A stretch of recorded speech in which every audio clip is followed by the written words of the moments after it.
Hello everyone. So today we are going to solve today's lead code question, distribute coins in a binary tree. So basically question कहता क्या है, आपके पास एक binary tree है, उसके अंदर आपको हर एक नोड पे जो नंबर ऑफ कॉइन्स हैं, हर एक नोड की वैल्यू रिप्रेजेंट करती है उसके नंबर ऑफ कॉइन्स, और हर एक नोड पे जो वैल्यू है उसको आपको वन करना है, मतलब हर नोड के नंबर ऑफ कॉइन्स को आपको वन करना है, ठीक है।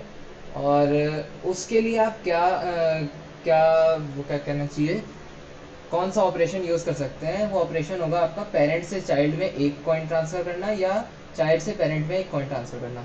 तो ये दोनों हमारे पास पॉसिबल ऑपरेशंस हैं, और इसको एक ऑपरेशन काउंट किया जाता है, और हम लोग मिनिमाइज करना चाहते हैं इन्हीं नंबर ऑफ स्टेप्स को, इन्हीं नंबर ऑफ ऑपरेशंस को जो हमें करने पड़े इस पूरे सम को वन करने के लिए, इस सॉरी हर एक कॉइन के ऊपर, हर एक नोट के ऊपर जो वैल्यू है उसको वन करने के लिए। सो अब हम लोग देखें तो यहाँ पे कंस्ट्रेंट्स जो दे रखे हैं क्वेश्चन में, उसके according number of nodes in this tree is n, और sum of all node dot value is n। So हम लोग को ये टेंशन लेने की ज़रूरत बिल्कुल नहीं है कि ये सम वन, हर एक का सम, हर एक कॉइन की वैल्यू जो है वन हो भी सकती है या नहीं, ठीक है। तो हम लोग स्टार्ट करते हैं। सबसे पहले हम लोग इस क्वेश्चन को समझेंगे कि कैसे काम करता है। तो अब हम लोग इसकी रिक्वायरमेंट देखेंगे। ऐसे अगर हम लोग सोचने जाएँ तो इसमें क्वेश्चन में कन्फ्यूजन ये आती है कि जैसे हम लोग के पास अब इस नोट पे हम लोग स्टैंड कर रहे हैं, तो हमारे पास कई सारे ऑप्शंस हैं। एक कि हम लोग ऊपर से भी कॉइन ले सकते हैं, जैसे अगर हमारे पास डेफिसिट आता है, यहाँ जैसे इस नोट पे अभी हमारे पास सरप्लस है, हमारे पास सरप्लस आता है, तो हम लोग ऊपर से भी कॉइन ले सकते हैं, नीचे से भी ले सकते हैं। तो हम लोग कहाँ से लेंगे, लेकिन हम लोग को इस तरीके से सोचना ही नहीं चाहिए। हम लोग इसका एक दूसरा पर्सपेक्टिव देखेंगे। जो नीचे वाली लीफ नोड्स हैं उनके पास नीचे से तो कोई ऑप्शन है नहीं, कहीं से भी अगर उनके पास डेफिसिट होता है तो वो कहीं नीचे से नहीं ले सकते हैं कुछ भी कॉइन जो है, तो उन्हें ऊपर ही जाना पड़ेगा, या ऊपर ही भेजना पड़ेगा, या ऊपर से ही कॉइन लेना पड़ेगा। जैसे ये नोड है तो इसके पास सफिशिएंट नंबर ऑफ कॉइन्स हैं, वन इसके पास है, तो मुझे इसको कोई नीड नहीं है। अब मैं स्टार्टिंग जब करूँगा तो मैं एक तरह से प्री ऑर्डर ट्रैवर्सल करूँगा, सॉरी प्री ऑर्डर ट्रैवर्सल करूँगा। इसमें लेफ्ट, फिर रो, फिर नोड, फिर राइट में जाते हैं। तो हम लोग जब स्टार्ट करेंगे ट्रैवर्सल को तो हम लोग कंटिन्यूसली लेफ्ट में आते रहेंगे, और उसके बाद में इस पे नोड पे आएंगे तो यहाँ पे इसको कोई नीड नहीं है नोड को, तो इसकी एक तरह से वैल्यू हो गई 0। फिर हम लोग राइट वाली नोड पे जाते हैं, तो राइट वाली नोड को होना चाहिए था 1, बट इस पे है 0, तो इसकी डेफिसिट कितनी हो गई, -1 की। हम लोग इसकी वैल्यू को नोट कर लेंगे, ठीक है।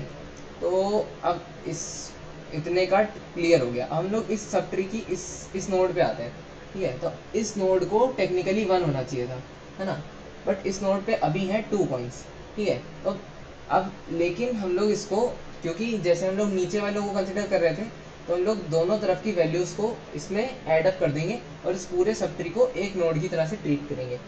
फिर लेफ्ट साइड से एक वैल्यू आएगी 0, राइट साइड से एक वैल्यू आएगी -1, जो कि इसकी खुद की वैल्यू जो कि होनी चाहिए थी 1 में ऐड होगी, तो फिर 1 + 0 + -1 जो कि इक्वल हो जाएगा 0 के। इसकी वैल्यू को हम लोग नोट कर लेंगे 0, मतलब इसकी रिक्वायरमेंट ऊपर वाले नोड से कुछ भी नहीं है, ठीक है। हम लोग इस ऊपर वाले नोड पे आते हैं।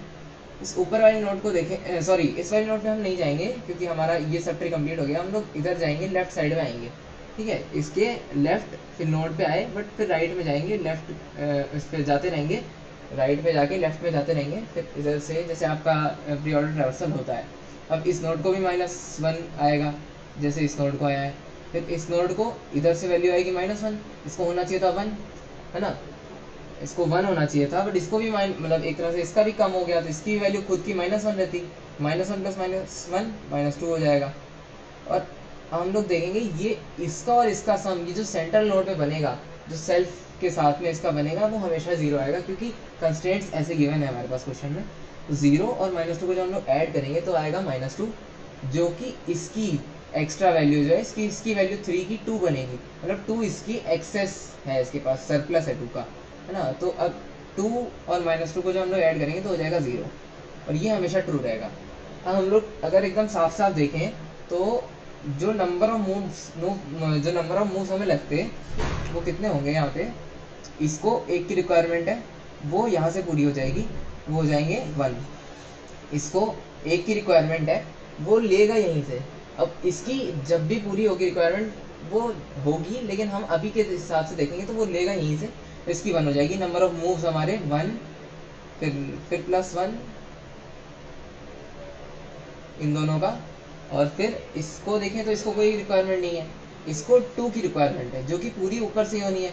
और यही होगी हमारे पास एग्जैक्ट नंबर ऑफ मूव्स जो इसमें टोटल कॉइन्स जिसको इसको जितने भी चाहिए उनको लेने के लिए सारे मूव्स यहीं पे कैलकुलेट होंगे, है ना। तो वो भी +2 हो जाएगा। तो हमारे पास जो इसका आंसर आएगा, जो भी हमारे पास इसका आंसर आएगा वो हो जाएगा 4। ठीक है। अब उसके बाद क्या होगा, 1+1+2 हमारे पास टोटल नंबर ऑफ मूव्स आ गए 4। हम लोग इसका कोड देखेंगे। तो कोड में हम लोग देख सकते हैं हम लोगों ने क्या किया है, कुछ नहीं किया है। हम लोगों ने एक रिकर्जन फंक्शन कॉल कर दिया है। उसके बाद में ये रिकर्जन फंक्शन क्या करता है, ये सिंपली इन नोड से लेफ्ट और राइट से वैल्यू को एक्सेस करता है। लेफ्ट इज इक्वल्स टू, हम लोगों ने इंट बनाया है इस फंक्शन को, इस फंक्शन को हम लोगों ने इंट बनाया है। तो फिर ये क्या करता है, ये रूट के लेफ्ट पे जाता है और वैल्यू को ले लेता है ना, जितनी भी इसको रिक्वायरमेंट है जो आपको मैंने इधर दिखाया। तो यहाँ पे हम लोग देख सकते हैं ये यही वैल्यू यहाँ पे ये फंक्शन दे रहा है। और यहाँ पे ये जो रिटर्न करवाया है ये -1 क्यों करा है, तो मैं आपको बता रहा था यहाँ पे कि 2 में से इसकी जितनी सरप्लस है तो 1 इसकी एक्चुअल होनी चाहिए थी, है ना। तो 1 हम लोग इसमें से हटा देंगे तो इसकी सरप्लस हमें मिल जाएगी। वही 1 हम लोगों ने सब्ट्रैक्ट किया है और रूट की वैल्यू इसकी खुद की वैल्यू थी और बाकी लेफ्ट और राइट जो इधर से आ ही रहा था। तो ये हमें फंक्शन से रिटर्न हो रहा है रिकर्सिवली। और फिर लेफ्ट और राइट से यही हमें मिलता है। और आंसर जो हमारा एक्चुअल है वो बन रहा है, वो हमें चाहिए नंबर ऑफ मूव्स। तो वो माइनस प्लस से उनका कोई मैटर नहीं है, तो इसीलिए वो माइनस को प्लस में कन्वर्ट कर देता है और इस -1 को +1 में बनाएगा, इस -1 को +1 में बनाएगा। और एक तरह से जब एडअप होगा तो फिर ये हो जाएगा +4। तो आंसर हम लोग का इस तरह से कैलकुलेट हो रहा है। फिर हम लोग जब इसको रिटर्न कराएंगे तो आंसर की तरह रिटर्न करा देंगे तो हम सबमिट कर सकते हैं इसको। अभी हमारा सबमिट हुआ है सोल्यूशन। मैं आपको दिखा सकता हूँ, मैं सबमिट करके भी दिखा देता हूँ आपको दोबारा से, इसमें कोई प्रॉब्लम नहीं है।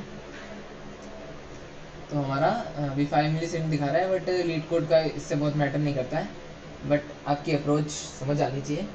तो ये था आज का क्वेश्चन। Thank you everyone.